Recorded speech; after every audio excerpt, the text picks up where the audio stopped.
Welcome to SaaS Backwards, a podcast that helps SaaS CEOs and go-to-market leaders accelerate growth and enhance profitability. Our guest today is Kerry Cunningham, who heads up research and thought leadership at 6sense, a sales and marketing platform that helps users unlock the ability to create, manage, and convert high-quality pipelined revenue. Kerry also led the development of its recent report, the 6sense Buyer Experience Report 2024. Hey, Kerry, welcome to the podcast. Thanks, Ken. Great to be here. It's great to have you, and I'm really excited to record your episode. But before we dig in, could you please tell our listeners a little more about yourself, 6sense, and the Buyer Experience Report? Yeah, absolutely.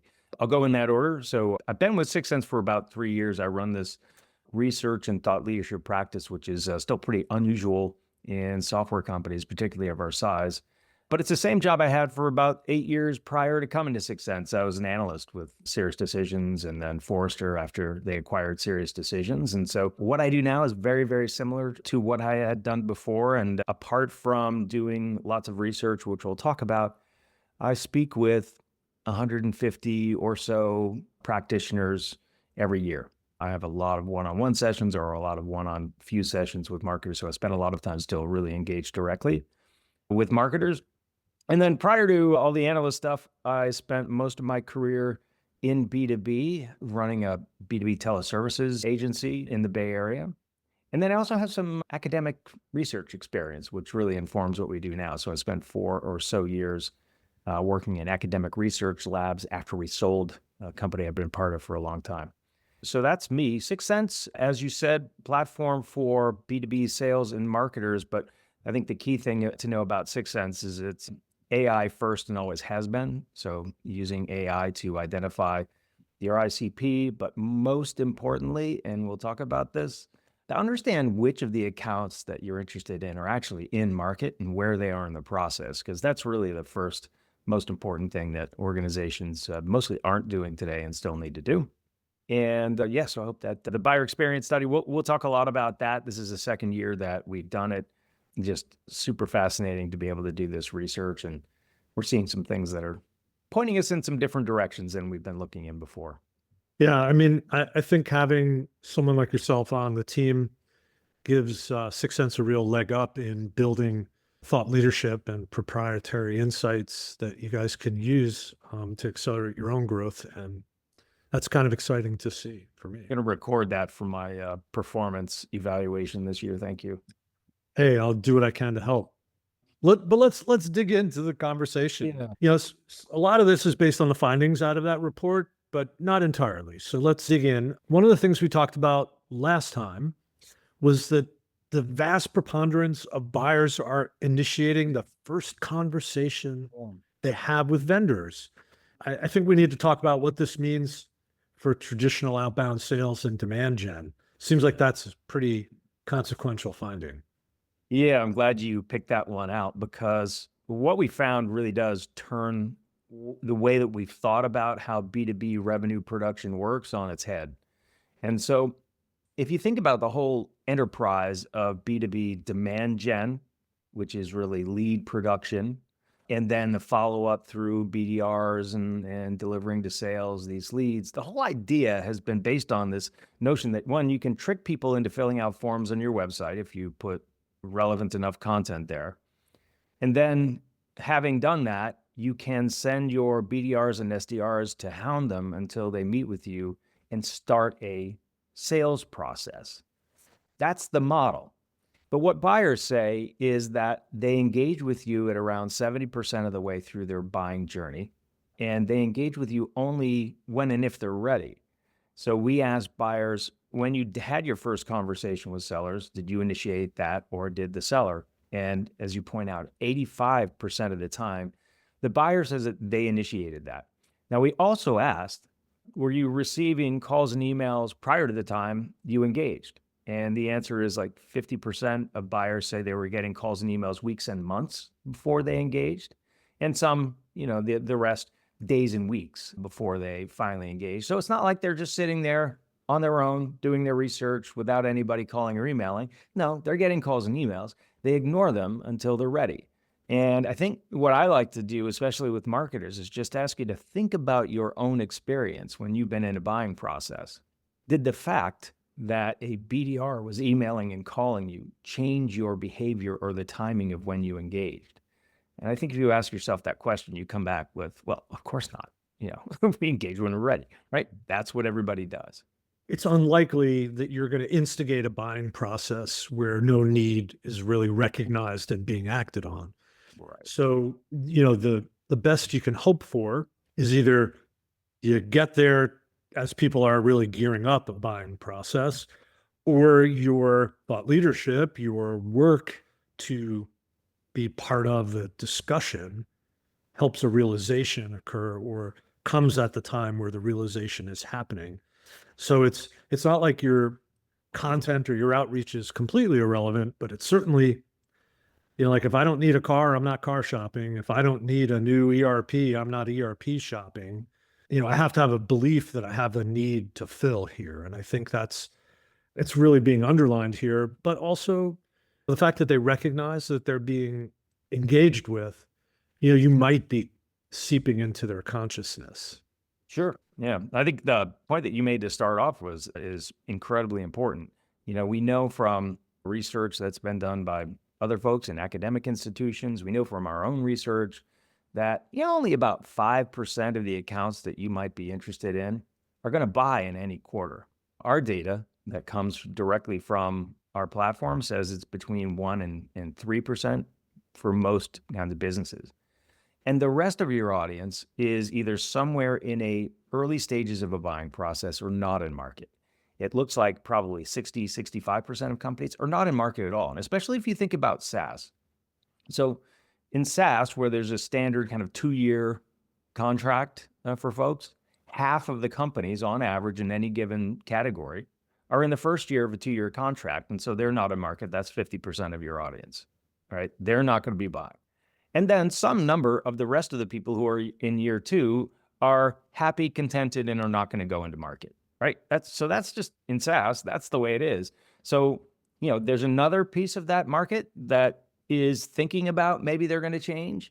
That may be 25, 35% of your target audience. You need to be in front of them, and you need to be in front of them effectively. But most of them are also not going to buy, and they're certainly not going to do it this quarter. It's going to take a couple of quarters at least. Even if your marketing wakes up the desire in that account to change the solution that they have or to get something new, if it's not in this year's budget for most of you, it's not going to happen this year, right? Your solution costs more than what they have in their discretionary funds. And so if it isn't there now, it's probably not going to happen this year. And even if it does happen this year, the process of going through getting consensus on what they're going to do and buying is probably 2-3 quarters at least. And so your marketing today is producing pipeline a quarter, 2 quarters, 3 quarters from now, but it's not producing the pipeline that you're getting today. In my head, my advertising copywriter head, it's like marketing today, pipeline tomorrow. Right. It's going to take a little bit more than a day to generate that pipeline. Yeah. And I think just to set the table, we kind of sat at the table before we said it. This is really for kind of enterprise level software we're talking about. If it's something like Canva, that's a discretionary spend. If it's under a few $100s a month ARR, this conversation really doesn't apply to you. You can move along. But if you're selling something with a $40,000 to $50,000 minimum annual commitment and up, these things take some time. They do. So in our buyer experience report, the participants in our survey had a minimum 10K annual contract value, and about 15-20% of the respondents are in that category, but we also have substantial volumes that go up into the millions, and we've had over the 2 years now about 3,500 responses to the survey, so we have a pretty good sample across all the different kind of solution cost ranges. That's an amazing resource just in 2 years too to be drawing from. And later in the podcast and also in our email, we're going to offer a link that people can go get the report from 6 Sense, because I think it's that important. Digging in on the findings a little bit, I think this is the one that also kind of startled me, was the idea that the buyers already knew pretty much who they were going to be evaluating. Yeah. If you're not on the short list, you're not going to be on the short list. Is kind of how I read that.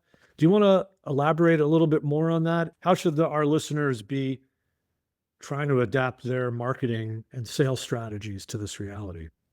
Yeah, this is a second dimension in which we kind of flip with the way we've thought about this on our heads. When you think about how most B2B marketing programs and plans are put together, it's based on the assumption that a buyer is going to begin their buying journey by doing general research about the category, try to understand the category, and then who are the players in the category. And maybe they get a month or two into the thing and they're coming to your website and they're digging into your content and comparing you to somebody else.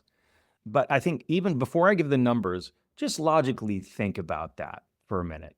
So again, for purchases that are over 10K, but certainly 40, 50K or higher, who the buyers are, they're not the new kid out of college. They're the people who are running departments. And those people are minimum 10 years in the business, probably 15, 20 or more. And so they've been around. The category that you operate in is probably not a brand new category. It's probably a category that's been around for a while.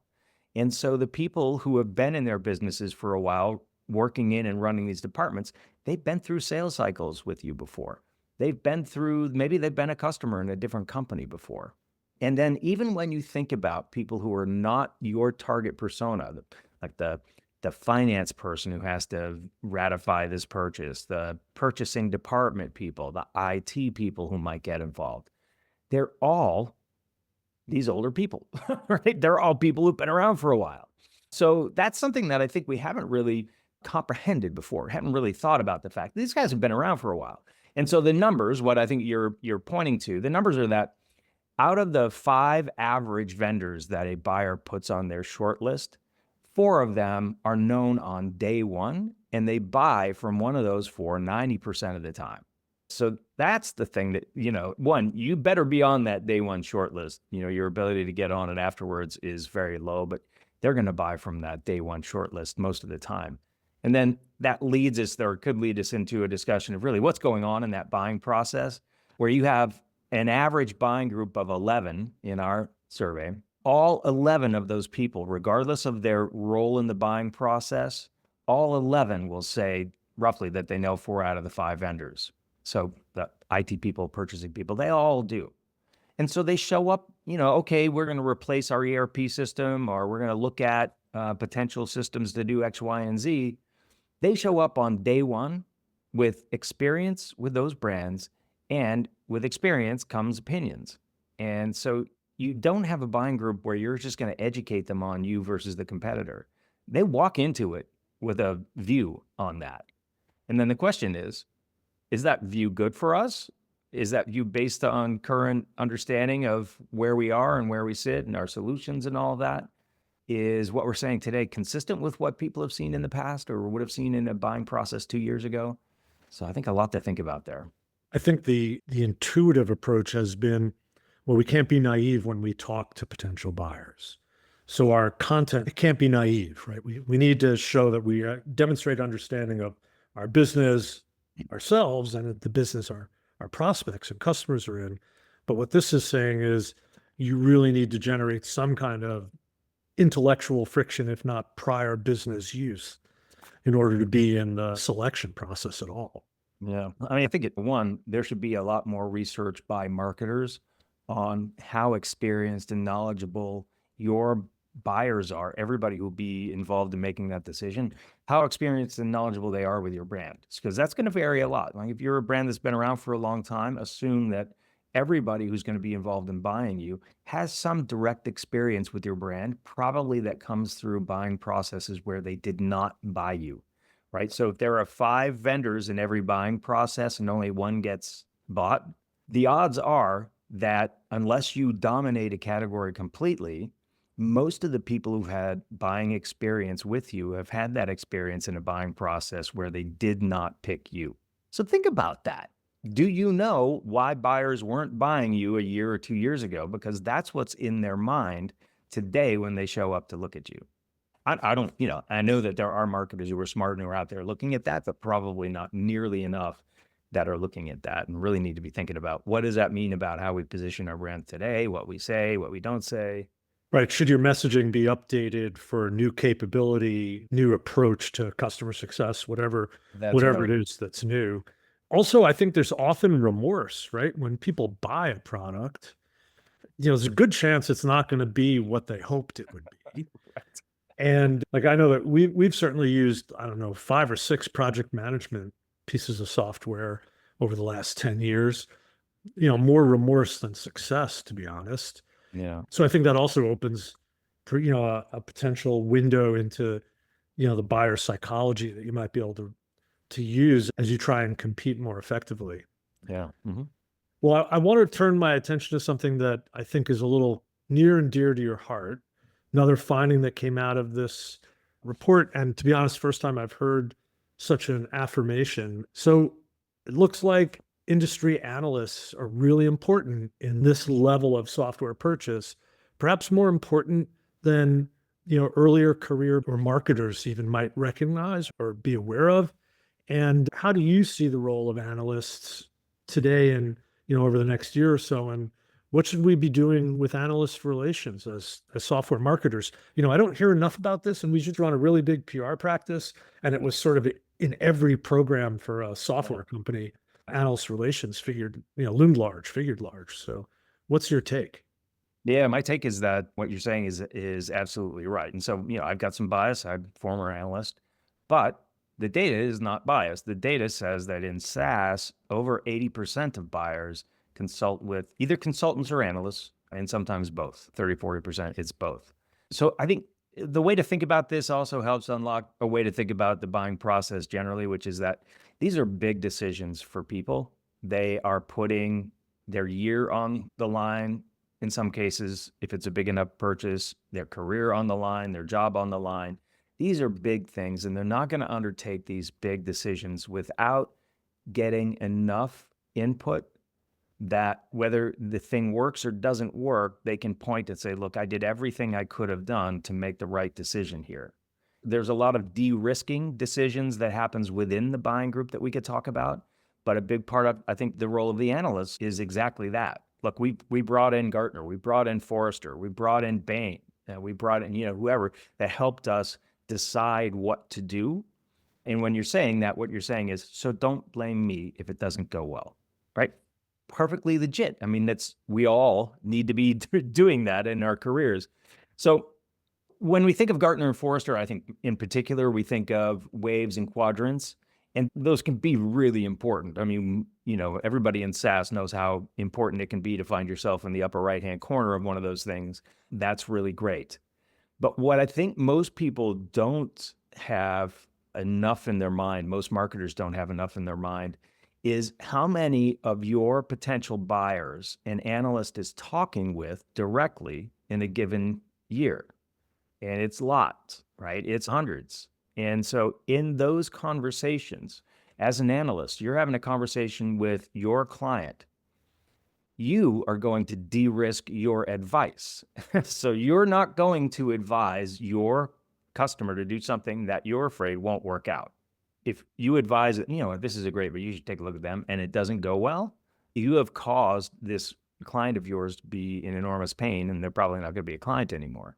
So an analyst is thinking of that as well.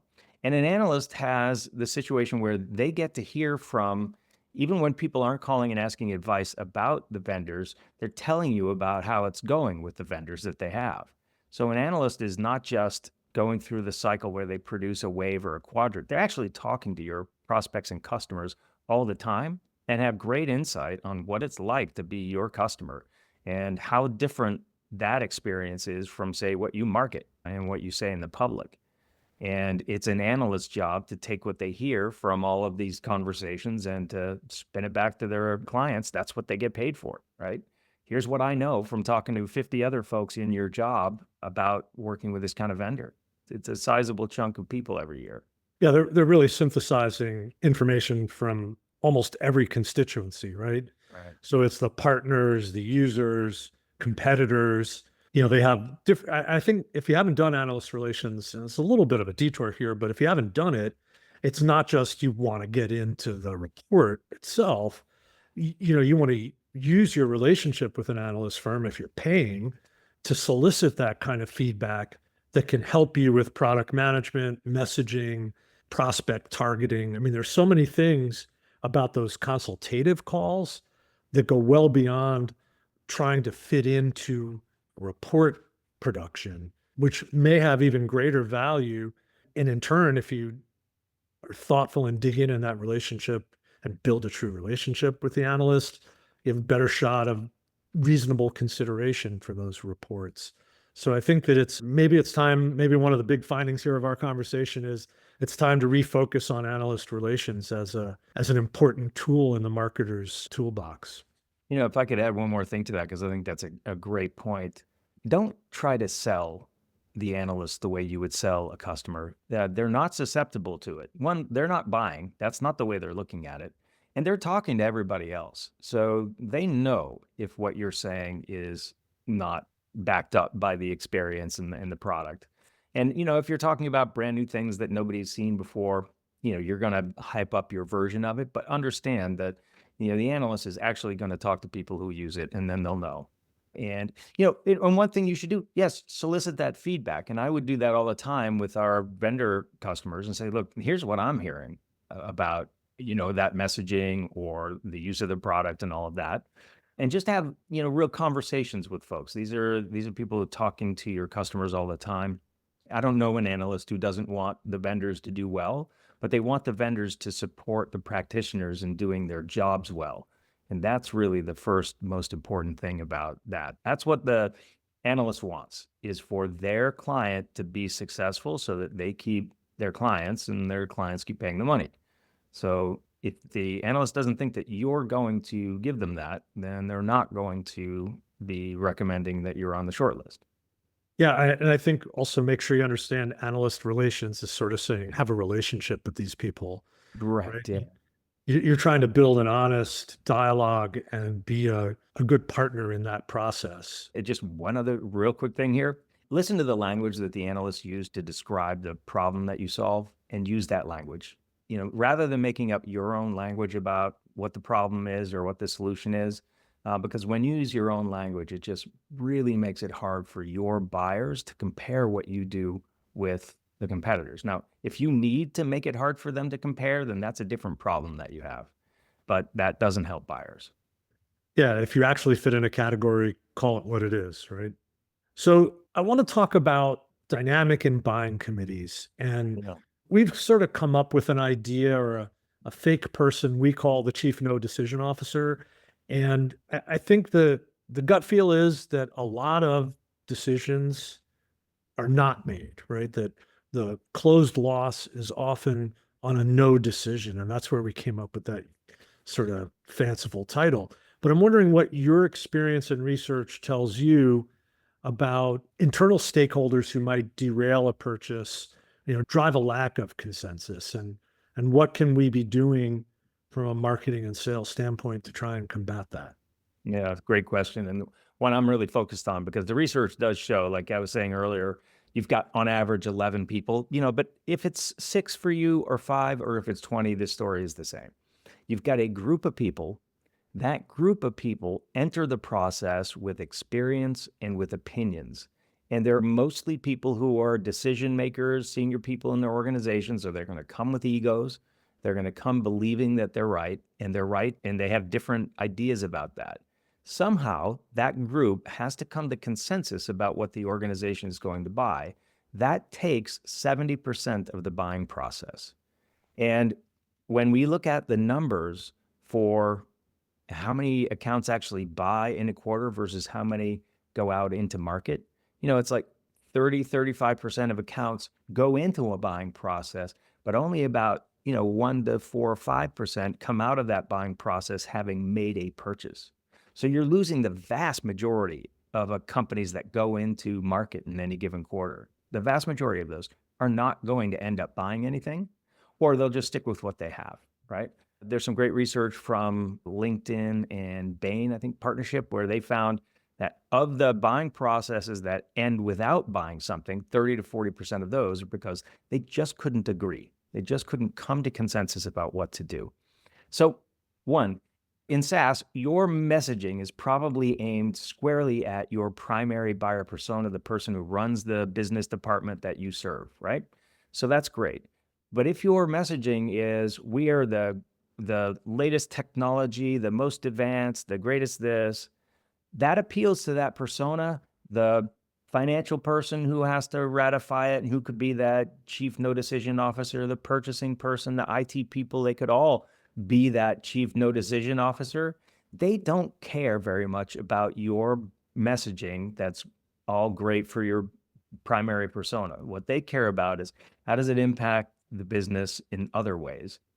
And so if you're not supporting your primary personas in getting your brand across the line with messaging that makes you feel nice and safe and financially responsible decision, then you're going to have a hard time getting to the end of those cycles and getting the win. Same thing with the IT folks. If you're not compatible, if you don't have the right certifications and then whatever else for your solution, then you're going to lose the support of those people who ultimately have to say yes. They have veto power. They're not going to put you into a sales cycle probably, but they have power to say no. And if you're not supporting your primary persona in making that argument internally, then you're going to lose more than you should. And I think we have to think about that whole buying process, that first 70% where they really pick a winner. It's just a long arm wrestling match over which vendor is going to get chosen.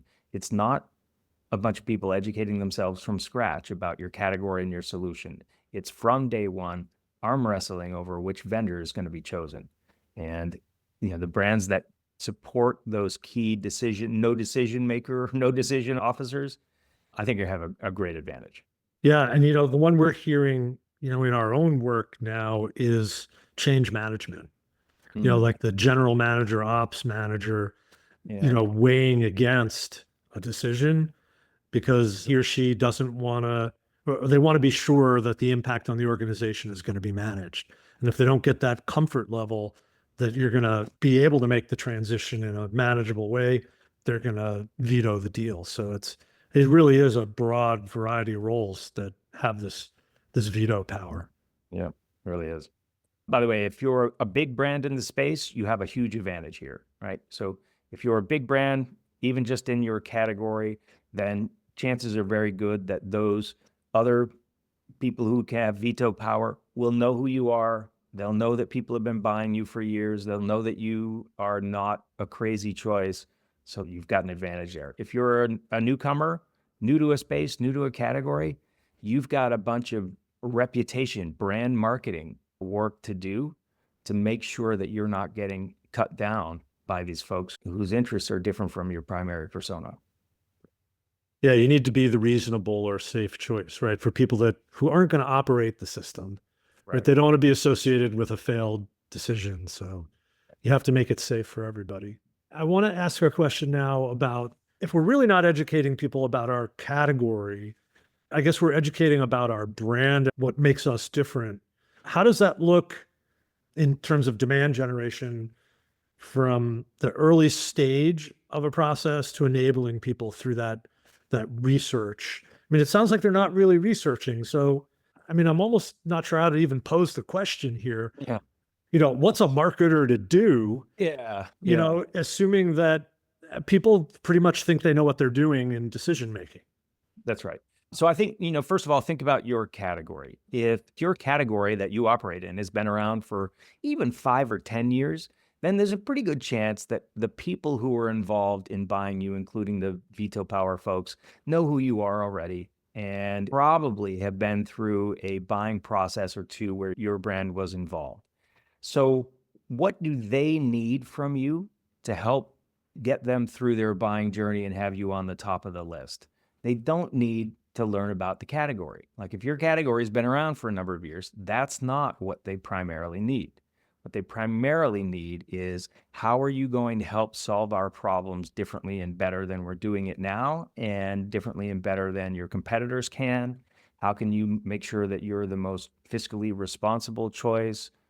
Or what you do is so much better than everybody else's that it doesn't need to be in the short term, and it can be otherwise. Whatever your positioning there is, it's got to be clear and consistent, and it's got to be such that those veto power buyers are able to nod and say, yes, I get it.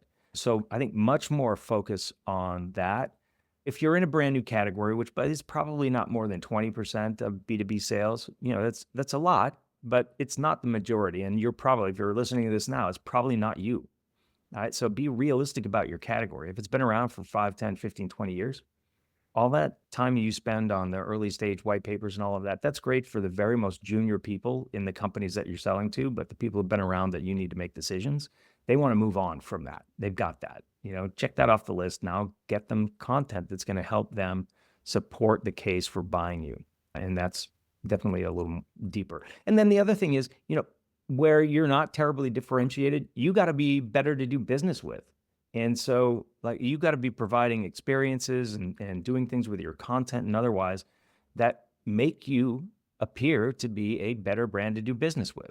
And that means your information is readily available and clear. You're not hiding things behind forms. You're not chasing me with BDRs, hounding me for meetings when I'm not going to meet with you yet. You're handling all of those moments well so that you seem like a good and reasonable partner to do business with.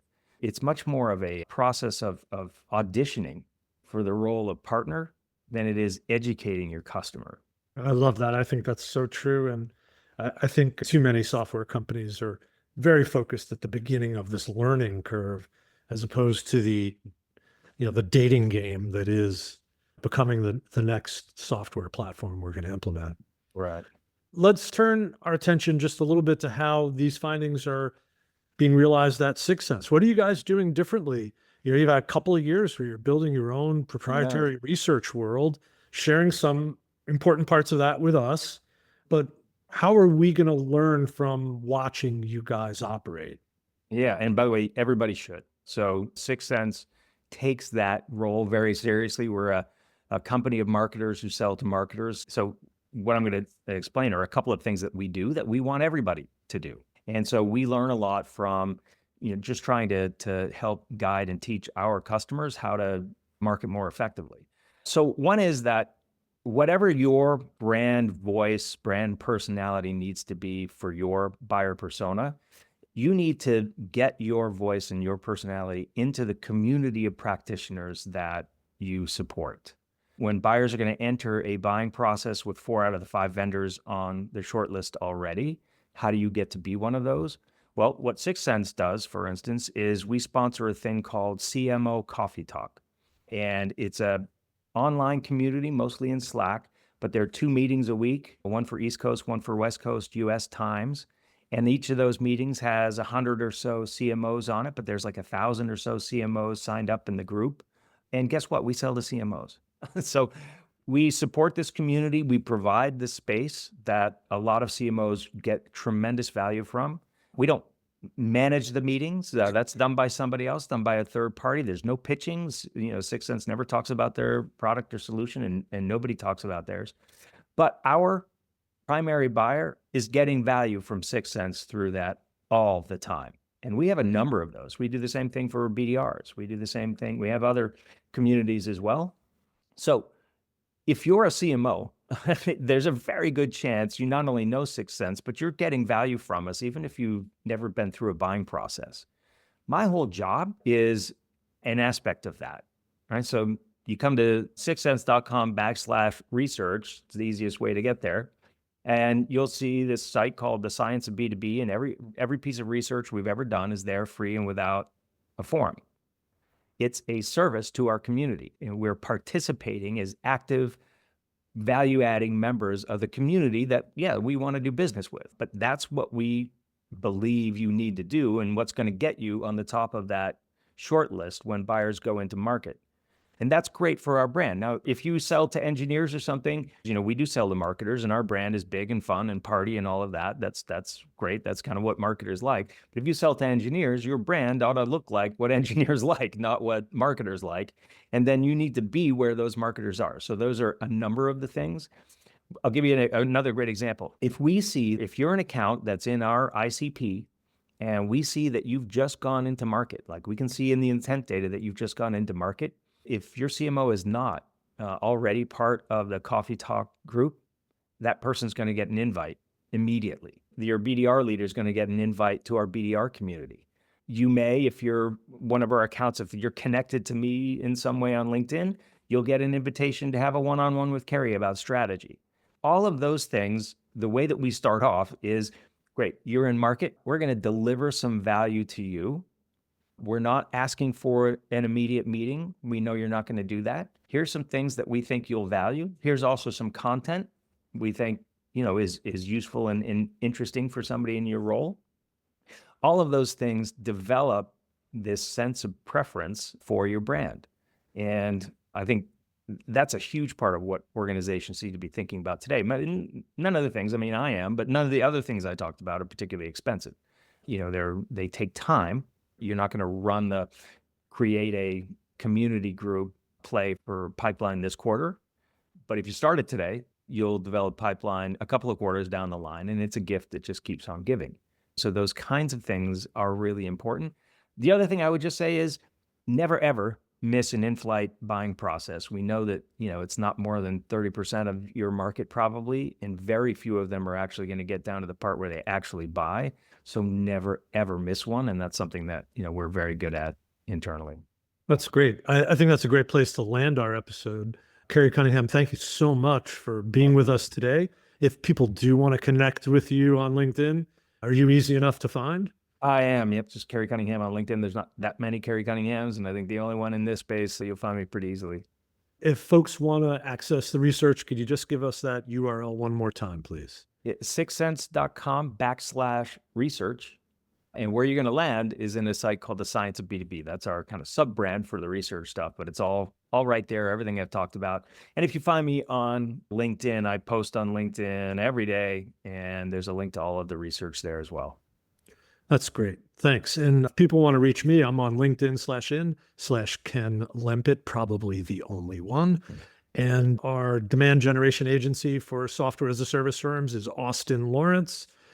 And if you haven't subscribed to the SaaS Backwards podcast, please do so wherever they're distributed. Kerry, thanks so much for being a guest today. Thanks for having me. Great conversation. Appreciate it. Likewise. That was awesome.